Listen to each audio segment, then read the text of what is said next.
So some of the things that we'll talk about, we'll recover some of these ideas, I think, which deal with what we call in the academic term as imaginaries.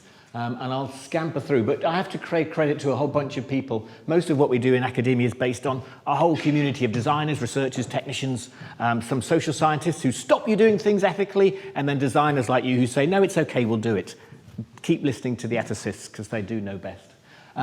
So everything you see is based on these people. So there's a big turn social scientists are suggesting, and this is not a new turn, is that through the 20th century, it was largely governed by ideologies, and the shift from ideologies into imaginaries. Now, you and I probably, we're in London, probably share the concept that we know the world through imaginaries, not ideologies. And I'll try and unpack the two differences, because when we talk about economic imaginaries, then you get to see this point that Mark's making, is that there's a whole bunch of imaginaries, ways of knowing the world, but some of them are very, very, very dominant, and it leaves many other people out of the way.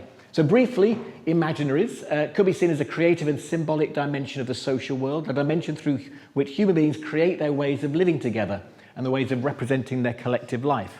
So how did you get here today? I took the tube. It didn't even occur to me I could have taken a helicopter. I actually didn't think I would have used Uber because I just know the world through an imaginary. So an imaginary is constructed through knowing and sense-making in the world, but then also a backdrop of how it's structured. And I didn't even conceive of any other better way than public transport. Another way, imaginaries are patterned convocations of the social whole. These deep-seated modes of understanding provide largely pre-reflexive parameters. I didn't think, I just got the tube from Caledonian Road. There wasn't any other doubt. That was the way I know London, and it's my imaginary. Other people don't travel here today using the same imaginaries. They're pre-reflexive, within which people imagine their social existence expressed, for example, in conceptions of the global, the national, the moral order of our time. Now, those have all been constructed, folks, just as Mark says. They're constructed through the end of the 20th century. I don't know, is anyone under the age of 19 in the room? So you're all 20th century kids. So you're all fucked. You're all Heinz Beans kids, you're Findus Fish Finger kids, you're VW kids. You are constructed, and the world that you know around you is not in any way actual. It's purely real based on these imaginaries. Some of you were born into better ways of knowing the world, others more problematic, but they are constructed. I think the most important one, which is a too long a sentence, is that, I'll read from here, they exist at different sites and scales of action, from individual agents to the world society. Without them, individuals cannot go on in the world. If you didn't have an imaginary, some way of making sense of getting to the coffee at the end of the morning or getting to the tube, you couldn't go on. So you have to make a whole bunch of things. You have to make selective observation about what is real and what is natural, a reliance on specific codes and programs, the way you use your Oyster card or you just put it on your Apple Pay, use of certain categories. You've had to make a whole bunch of things because you're forced into, and this is Jessup, into sense and meaning making. You had to make some sense of the world from primary school all the way up to getting into your mum and dad's car, to mum and dad going to work or not going to work. But you're also at the back of that based on what they call a structured sense of the world. What is right, what is wrong? Now, that could have come from religion. It could have come from growing up through a Tory government or a Labour government and a whole bunch of things around it. But there's a bunch of rule bases, which he calls structured complexity. How does London work? How does it organise itself? Is everything just owned by the royal family? I come from, I tell them English, but living in Edinburgh, it's very different in a structured complexity when it's a World Heritage Site. And people change their behaviour because their sense and meaning making is fundamentally different when you just come for August. I mean, you don't come at any other time. We don't exist, do we? Outside the fringe. I'm just clarifying that. So it means people make sense of the world. Now, these are not ideologies. That's the big difference. That in the past, maybe the 20th century, we had ideologies. My parents still believe that the NHS, the state, will look after them. A bunch of us who grew up through the 70s, 80s aren't sure nuclear is good, not after Chernobyl. And then there's the next generation coming up who are really asking, who don't want to be pushed. They don't believe in VW adverts. They don't believe in Don Drapers. They just don't understand what we take for being part of an imaginary, a way of knowing the world. So whatever you do out of all of these talks today, try to know your imaginary, because no one in the room will have the same as you.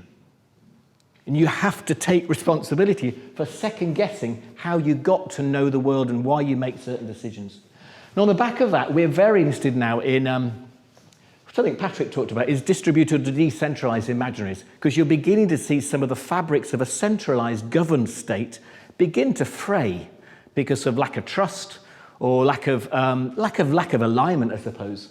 And some of the projects I'm going to show you then are predicated on interrogating what it might be like to have artifacts or products or systems that provoke questions around these imaginaries. So everything I'm about to show you is a bunch of prototypes. Try to say, how does this argue or contest with your imaginary? How does it disrupt it? We use this PwC took this down in the end actually, but this is a continuum of what happened post Bitcoin, so 2017, where you really began to see, and you can't see at the back, but it's a journey through smart contracts. It's a journey when you change the representation of value from money into data, you get codes. And what can you do as those codes become empowered through things like Solidity, which Ethereum uses? What happens? And they move from, well, basically, a family member can send Bitcoin to another family, all the way through to self-driving vehicles, allow themselves to pay off their dues, all the way to entirely distributed autonomous societies, such as the People's Republic of Lewis, which want to break away, but they don't really want to break away. Very complicated imaginaries. So what do we do? Well, let's see if this plays. We do things such as Geocoin. We have a small application I can show you later, which works rather like Ethereum, and I've put a bunch of hotspots in cities. So this is Tel Aviv, we've been out to Amsterdam, we've been all over, dropping smart contracts in the street and forcing people into changing their behavior because the code changes their wallet. So as I move down this street, I'm tempted to move over the road because if I move into a green area or grab a green bubble, I can gain money. And you can see here, this green area is where the smart contracts are adding value, and if I hit the blues, they simply take away. Now, they're quite wicked smart contracts, actually, and this might suggest that what we've designed here is an imaginary around a shopping mall where people want to keep you, they incentivize. So it's quite crude Adam Smith economies, really, but we ask people to body storm this, not brainstorm it. And it's a clue to what smart contracting can do. So these group of people were given Geocoin, asked to enter the street. Just before we used that version, we actually used Bitcoin. So this was literally Bitcoin scattered through Amsterdam. Excuse the old model. But what was fascinating in the group is because they had the power to rewrite the contracts overnight, they turned the simple rule base into something else. So here this is an individual. They're pretending that Amsterdam has given out 200,000 euros in an Amsterdam cryptocurrency, but they're going to use it for voting. So if you get some of your resident, if you walk into these areas, you're not being fined, you're actually voting for some capital projects for the local government. So the local government are now, you're literally taking your money. You can't take your money out of the system, but you're choosing to spend it on a playground or a school. So suddenly the community flipped what was quite an Adam Smith incentive-based model into participatory budgeting. Simply because the representation of value is not money, the representation of value is the vote. And your ability to vote in situ, not in hypothesis. So if you want bicycle stands, this person just click the button and they can vote on it. And everyone else in the community can allocate funds to that project. Other areas that we're interested in is these things called marriages. You're all 20th century kids. You still believe that marriage is for life. I can't tell you it's not. One of you will die first. Get out of it. But you're all 20th century. You'll still have these romantic, nostalgic ideas of contracts. I mean, I don't know what to tell you how fucked you are. This particular group then started to say, well, how might a contract be fairer? Why should it be so lopsided? And they very, very simply used a smart contract that allowed myself and Mark perhaps to go to the pub. If we're in the pub, the code would simply give birth to a new wallet. And the team programmed a new wallet. So the code initiated a wallet. While we were in that space, the wallet was taking money from our own separate accounts with cybersecurity, and we would spend. And when we left the pub, it simply dissolved the wallet. Now, if Mark and I wanted to go to HSBC later, we're not married, we have no formal certification, and get a joint account, that's really hard. Because of the imaginaries that surround the way that you and I can exchange value. You don't own those imaginaries. Structure does. And whether you want to invest them or explore them, you're going to need to be more radical. So what we do is, this is members from Tesco Bank. As a challenger bank, they don't have cash points. They don't have, we have access, or they pay licenses to use cash points. They don't have branches, but they were very keen. So I won't play all of this, but we let them free. And it's quite quickly, if you play with the technology, you realize how you can reconstruct what we call economic imaginaries, because you begin to look at the values that Patrick was looking at. This is looking at enacting a new cinema smart ticket. So this actually is a cinema. They're in a cinema here, there's a big movie, there's a couple of trailers, which are two green spots you can't see from a distance, and they're enacting a social practice. It looks as though they're just moving through the streets playing Pokemon. They're actually in their heads imagining an entirely different ecosystem. Now, my problem at an art college is I don't have many technologies like that. I still have art teachers using wood, metal, ceramics, and plastics. And we got to get creative, starting to think about the flow of value, because it's intrinsically data, toward new creative models. So we do that. We also do things such as this, very keen to understand how the representation of value changes and how it begins to adopt values. So this is Dutch Design Week a few years ago. We took 100 coffee cups along and we put NFC chips in the bottom of them. Each NFC chip has a bank account, really simple. Either it's got credit or it doesn't. This coffee cup has no credit. I can't get a coffee. This one has no credit either. But if I put them together in close proximity, they both get credit. Very, very simple. They can take that off to, well, they can check on their bank account. They've each got a number. They can find out that number 5 has got credit, number 6 hasn't, and take it to the barista, who we hired, very exotic Dutch barista, and they can pay out and get coffee. But what you're seeing here is people who've never met before getting their coffee credit and heading off to the coffee. So we ask you, what is the currency? Because what's the value of the currency? The value of the currency of going to a conference is to confer. Most of these people don't want coffee, but they want to meet someone. You laid out a whole bunch of food and breakfast out there and you hoped conversation would take place. When you've got 300 people, it's not so easy. Our Dutch, we added value as well here. That's a 15-minute wait for our coffee, and there's free coffee next door. So people do like the friction, the social friction. It's no different to a pub. But by changing the representation of value, you couldn't quite see, but the cups are designed by Katie West, who's a Scottish designer. She did the ceramics for the Commonwealth Games. So some people just stole the coffee cups. Some people didn't drink coffee. Some people didn't want to. What they do and what we do as humans and the representation of value needs to be explored further. So you get these fantastic, these kind of weird moments where people aren't sure what they're doing, but you're trying to disrupt the imaginary. Earlier in this is about 4 years ago, we hacked a DeLonghi coffee machine and gave it a Bitcoin wallet because it looked like the thing to do at the time. What I don't know, it cost a fortune. What we did do is at this moment, you're seeing Rory, the developer, choose the type of coffee beans that the machine then has the propensity to buy. And he's a scumbag, he just chose cheap. But what he had was social, environmental, and ethical options. He's now going to buy the coffee because he just wants coffee, right? But what's happened on that slide is the bot, if you like, has then taken everyone's votes, and because it has its own Bitcoin wallet, is now going off to buy socially responsible beans. So we assume that you don't make good decisions. We assume that you're 20th century kids, you're still looking for marriage, you're still looking for the car of your dreams, and you will buy the iPhone 20. You are fucked and we are fucked because you haven't a clue what you're doing. So why not ask the bot to get you what you need, get you your coffee, but it will decide what objects it needs to buy in the interest of the collective, because we just don't trust you anymore, I'm afraid. We extended that with the EU Policy Lab. They became very interested in this, and they asked us to introduce 3 prototypes for politicians who are really struggling to understand this decentralization distribution opportunity. So Giglist 1 is a hairdryer. It has 3 buttons. The green is the go. You can get your hair dried. But in this instance, a student has been up at 3 or 4 o'clock in the morning, and he's simply buying cheap energy.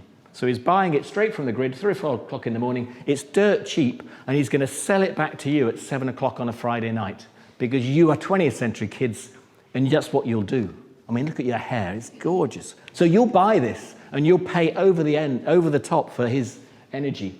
He won't pay for his energy, and he'll just have to pay in time at getting up at 3 or 4 to trade it. But that's the imaginary he wants to work in. Decentralized, beginning to balance. It's good for you because he's balancing the grid. He's taking away the energy, storing it, and then pushing it back, rather than this idea that at 8 o'clock, we all need more energy because we all want to watch EastEnders. The second one involves a robot, so it has a small algorithm on it, and it says you load it with the values. You all want eco-energy, but how long will you wait to get it? Our assumption is that you are prepared to wait. I'm going to have a think about it. How long would you wait? You press the button, and you're guaranteed eco-energy. Will you wait 2 minutes? Would you mind waiting 2 minutes? Would you mind waiting 10 minutes for your hair to be dried if you knew it was coming from eco resources? So in this one, the robot simply says, I promise I'll give you eco-energy and I'll go off the grid and find it, but it might take me 10 minutes. Might take 2 minutes. Every other button that you 20th century kids have known works straight away. That's not sustainable. You can't keep pressing buttons hoping that they work. So let the bots come in and make that decision for you. The last one says we really don't trust this, so we're taking buttons away from you. The worst thing you can do is give humans buttons. They'll just press them. So in this one, there is no button. It simply turns on. It simply turns on whenever, and it lets you know whether the energy in the grid locally is enough to use, because it doesn't think you're in a position to make that informed decision. There's no demonstration that you make informed decisions around the environment. So in this one, poor old Sean waits. And he just waits. And he knows that the machine knows it's good at blowing drying hair, but what's slightly more important is the energy in the grid. So he just waits and waits, and eventually it'll alert him and say, now's a good time. I've stored it and it's ready to go. So it depowers you entirely. So the last one I want to show is something we're doing live in Australia at the moment. So this is really back to basic smart contracting. But while the others are just one-off prototypes, this is live, and we're hoping Oxfam Australia adopt it. Simply put, I'm going to explain what a smart contract is. This is a pound, as you can see. Jonathan's my excellent assistant. It's gone into a little disc here. He's pressed a button that initiates a smart contract. If in 5 minutes there is an earthquake anywhere on the planet, if there is, then that cog will turn and it'll give the money to Oxfam. If there isn't an earthquake in 5 minutes, the money will simply be returned to you. So what we're beginning to do is explore our hunch is that you've lost trust in people such as Oxfam. Haiti seemed to reveal that. And they're trying to find ways to reassure you. And we think that's in the context of triangulation. So as you saw, what happened there, people took their money back. What happens in the 5 minutes, once there is or hasn't been an earthquake, people end up giving it away anyway because they've had time to think. And we've just released, this little app. It's on iPhone and it's on Android, and it allows people, we give them 10 Australian dollars. This is part of the research project, but allows them to build simple contracts. And the contract is me building an earthquake contract that I want the beneficiaries to be Oxfam in this case. I want a US Geological Survey to attest this. I want to find out what the Richter scale is it needs to be. They're going off all the time. It's quite astonishing how alive the planet is. But I set up these conditions for the continents, and slowly I feel a bit more involved in connected in terms of how the values of my money then flow toward an impact. Thanks very much.